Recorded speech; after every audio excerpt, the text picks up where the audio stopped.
Cette indépendance des femmes, on a l'impression que c'est un combat qu'il faudra mener toute notre vie, en fait. Et sur des générations et des générations. Je vous veux heureuse, indépendante et maîtresse de votre destinée. Quelqu'un comme Madame de Sévigné, elle aussi, à son endroit, a mené ce combat féministe. C'est une femme qui est très libre pour l'époque. Le XVIIe, c'est une grande contrainte pour les femmes. Et elle est veuve, elle a de l'argent, et donc elle mène sa vie comme elle l'entend. Et quand elle a une fille, elle se dit « cette fille va être le projet de ma vie ». Et sa fille, à l'adolescence, se révèle être qui elle est, et donc elle n'est pas d'accord avec les projets de sa mère. Je suis tout entière au service de mon mari, que j'aime.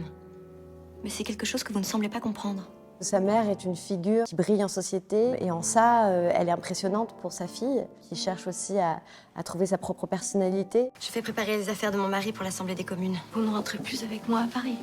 Je découvre que l'absence de votre sœur m'est insupportable. C'est une mère extrêmement aimante, peut-être un petit peu vampirisante, malgré elle.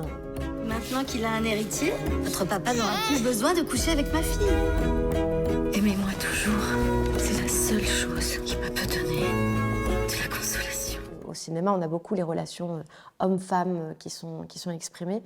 Le rapport mère-fille, je le trouve assez rare et je le trouve extrêmement intéressant. Il raconte beaucoup de choses, notamment, comme le disait Karine, sur le rapport des femmes, leur indépendance dans la société et le message féministe qui perdure de génération en génération. Grignan va faire mourir ma fille. Françoise, il use d'elle, il abuse d'elle. Sortez.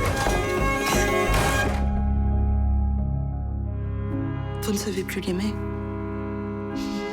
Vous en êtes juste obsédé.